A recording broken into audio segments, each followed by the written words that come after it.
ಸಮಸ್ತ ನಾಡಿನ ಜನತೆಗೆ ಶ್ರೀ ಅದಿತಿ ದೇವಿ ಹಾಗೂ ನನ್ನ ತಾಯಿ ಜಗನ್ಮಾತೆ ಸ್ವರೂಪಿಣಿಯಾಗಿರ್ತಕ್ಕಂಥ ರೇಣುಕಾ ಯಲ್ಲಮ್ಮ ಹಾಗೂ ಮಲೆ ಮಾದೇಶ್ವರ ನಿಮ್ಮ ಜೀವನದಲ್ಲಿ ಸುಖ, ಶಾಂತಿ, ನೆಮ್ಮದಿ, ಆರೋಗ್ಯ, ಭಾಗ್ಯ ಎಲ್ಲವನ್ನೂ ಕೊಟ್ಟು ಕಾಪಾಡಲಿ.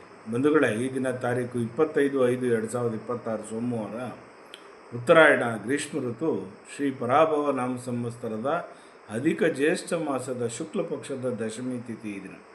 ಈ ದಿನ ಉತ್ತರ ನಕ್ಷತ್ರ ಇದೆ. ಈ ದಿನ ಭಗೀರಥಿ ಜಯಂತಿ ಅಂತಕ್ಕಂಥದ್ದು. ಈ ದಿನ ಅಂದರೆ ಭಗೀರಥ ಮಹಾರಾಜ ಜಗನ್ಮಾತೆಯ ಗಂಗೆಯನ್ನು ಹರಿದ್ವಾರದಿಂದ ಕೆಳಗಡೆ ತಗೊಂಬಂದಿರ್ತಕ್ಕಂಥದ್ದು.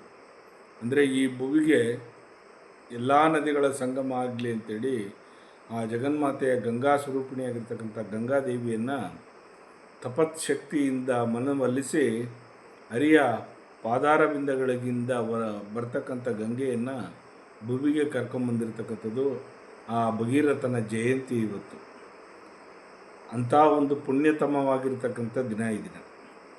ಶುಭ ಕಾಲ ಬಂದು 6 ಗಂಟೆಯಿಂದ 7:30ವರೆಗೂ ಮತ್ತು 3 ಗಂಟೆಯಿಂದ 4:30ವರೆಗೂ ಒಳ್ಳೆಯ ಶುಭ ಕಾಲವಿದೆ. ಆ ಸಮಯದಲ್ಲಿ ನೀವು ಒಳ್ಳೊಳ್ಳೆ ಕೆಲಸಗಳನ್ನು ಮಾಡ್ಕೊಂಬಿಡಿ. ಮೊದಲೇ ಈ ದಿನ 12 ರಾಶಿ ಕಡೆ ಗಮನ ಕೊಡೋಣ ಬನ್ನಿ. ಮೊದಲಿಗೆ ಮೇಷರಾಶಿಯವರಿಗೆ ತುಂಬ ಚೆನ್ನಾಗಿರ್ತಕ್ಕಂಥದ್ದು. ಪ್ರೀತಿ ಪಾತ್ರರೊಡನೆ ತುಂಬ ಚೆನ್ನಾಗಿರ್ತೀರಿ, ಲವಲವಿಕೆಯಾಗಿರ್ತೀರಿ, ಖುಷಿಯಾಗಿರ್ತೀರಿ ಈ ದಿನ. ವೃಷಭ ರಾಶಿಯವ್ರಿಗಂತೂ ಬಂಧು ಮಿತ್ರರು ಆಗಮನವಾಗ್ತಕ್ಕಂಥ ದಿನ ಈ ದಿನ. ಎಲ್ಲರ ಜೊತೆಲೂ ಬೆರೆತು ಸಂತೋಷದಾಯಕವಾಗಿ ಕಾಲ ಕಳೀತಕ್ಕಂಥ ದಿನ ಅಂತಲೇ ಹೇಳ್ಬೋದು ಈ ದಿನ.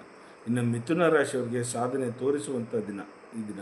ಅಚೀವ್ಮೆಂಟ್ ಅಂತ ಹೇಳ್ತೀರಿ, ಅದನ್ನು ಮಾಡುವಂಥ ದಿನ. ಇನ್ನು ಕಟಕ ರಾಶಿಯವರಿಗೆ ದಯೆ, ಕರುಣೆ, ವಾತ್ಸಲ್ಯದಿಂದ ಕೂಡಿರ್ತಕ್ಕಂಥ ದಿನ ಅಂತಲೇ ಹೇಳ್ಬೋದು. ಸಿಂಹರಾಶಿಯವರಿಗೆ ದೃಢತೆಯಿಂದ ಇರ್ತೀರಿ, ಸ್ಥಿರವಾಗಿರ್ತೀರಿ, ಒಂಥರ ಕಿಂಗ್ ಮೇಕರ್ ಅಂತಾರಲ್ಲ ಆ ಥರ ಸಿಂಹ ರಾಶಿಯಲ್ಲಿರ್ತಕ್ಕಂಥವ್ರು 3 ನಕ್ಷತ್ರದವರು ಕೂಡ ಒಳ್ಳೆಯ ಉತ್ತಮವಾಗಿರ್ತಕ್ಕಂಥ ವಾತಾವರಣ ಇರ್ತಕ್ಕಂಥದ್ದು. ಇನ್ನು ಕನ್ಯಾ ರಾಶಿಯವರಿಗೆ ವಿಮರ್ಶೆ ಆಗ್ತಕ್ಕಂಥ, ಅಂದರೆ ನೀವು ಮಾಡಿರ್ತಕ್ಕಂಥ ತಪ್ಪನ್ನು ಮತ್ತೆ ಮೆಲುಕಾಗ್ತಕ್ಕಂಥದ್ದು.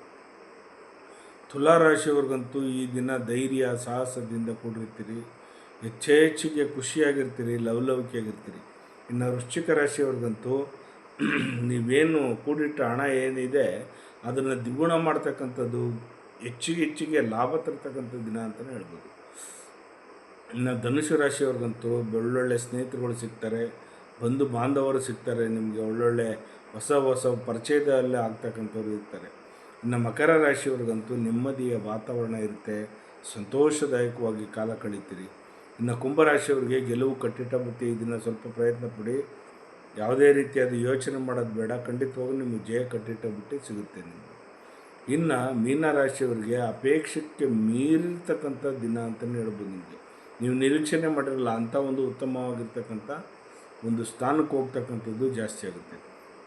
ಹೀಗೆ 12 ರಾಶಿಗಳಿಗೆ ಫಲಾಫಲಗಳುಂಟು. ಜಗನ್ಮಾತೆ ಸ್ವರೂಪಿಣಿಯಾಗಿರ್ತಕ್ಕಂಥ ರೇಣುಕಾ ಯಲ್ಲಮ್ಮ ಹಾಗೂ ಮಲೆ ಮಾದೇಶ್ವರ ನಿಮ್ಮ ಜೀವನದಲ್ಲಿ ಸುಖ, ಶಾಂತಿ, ನೆಮ್ಮದಿ, ಆರೋಗ್ಯ ಬಗ್ಗೆ ಎಲ್ಲವನ್ನೂ ಕೊಟ್ಟು ಕಾಪಾಡಲಿ. ಹೇಳಿ ಒಂದು ಸಲ, ಲೋಕೋ ಸಮಸ್ತ ಸುಖಿನೋ ಭವಂತು, ಸನ್ಮಂಗಳಾನಿ ಭವಂತು, ಸರ್ವೇ ಜನ ಸುಖಿನೋ ಭವಂತು, ಸನ್ಮಂಗಳಾನಿ ಭವಂತು. ಒಳ್ಳೆಯದಾಗಲಿ ನಿಮ್ಮೆಲ್ಲರಿಗೂ. ಬಂಧುಗಳೇ, ಈ ತಿಂಗಳು ಒಂದು ಅಧಿಕ ಜ್ಯೇಷ್ಠ ಮಾಸ ಆಗಿರೋದ್ರಿಂದ ಈ ತಿಂಗಳಲ್ಲಿ ನೀವು ದಾನ ಧರ್ಮಗಳನ್ನು ಮಾಡ್ತಕ್ಕಂಥದ್ದು ತುಂಬ ಒಳ್ಳೆಯದು. ನದಿ ತೀರಗಳಿಗೆ ಹೋಗ್ತಕ್ಕಂಥದ್ದು, ಸಮುದ್ರ ಸ್ನಾನ ಮಾಡ್ತಕ್ಕಂಥದ್ದು, ಗ್ರಾಮ ದೇವತೆಗಳಿಗೆ ವಿಶೇಷವಾಗಿ ಪೂಜೆಯನ್ನು ಸಲ್ಲಿಸ್ತಕ್ಕಂಥದ್ದು, ಕುಲದೇವರುಗಳಿಗೆ ಪೂಜೆಯನ್ನು ಕೊಡ್ತಕ್ಕಂಥದ್ದು, ದರ್ಶನ ಮಾಡ್ತಕ್ಕಂಥದ್ದು, ಇದನ್ನೆಲ್ಲ ಮಾಡ್ತಾ ಬನ್ನಿ. ಖಂಡಿತವಾಗಿ ನೀವು ತುಂಬ ಚೆನ್ನಾಗಿರ್ತೀರ. ನಿಮ್ಮ ಮನೆಯಲ್ಲಿ ವಾತಾವರಣ ತುಂಬ ಚೆನ್ನಾಗಾಗುತ್ತೆ.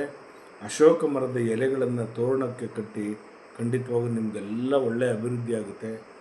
ಸಾಲಗಾರದಿಂದ ಮುಕ್ತರಾಗ್ತೀರಿ. ಅಶೋಕ ಮರದ ಎಲೆಯನ್ನು ಕಟ್ಟಿದಾಗ ಹತ್ತಿ ಮರದ ಹತ್ರಕ್ಕೆ ಹೋಗಿ ಒಂದು ಕ್ಷಣ ಈ ದಿನ ಪೂಜೆಯನ್ನು ಸಲ್ಲಿಸ್ತಕ್ಕಂಥದ್ದು.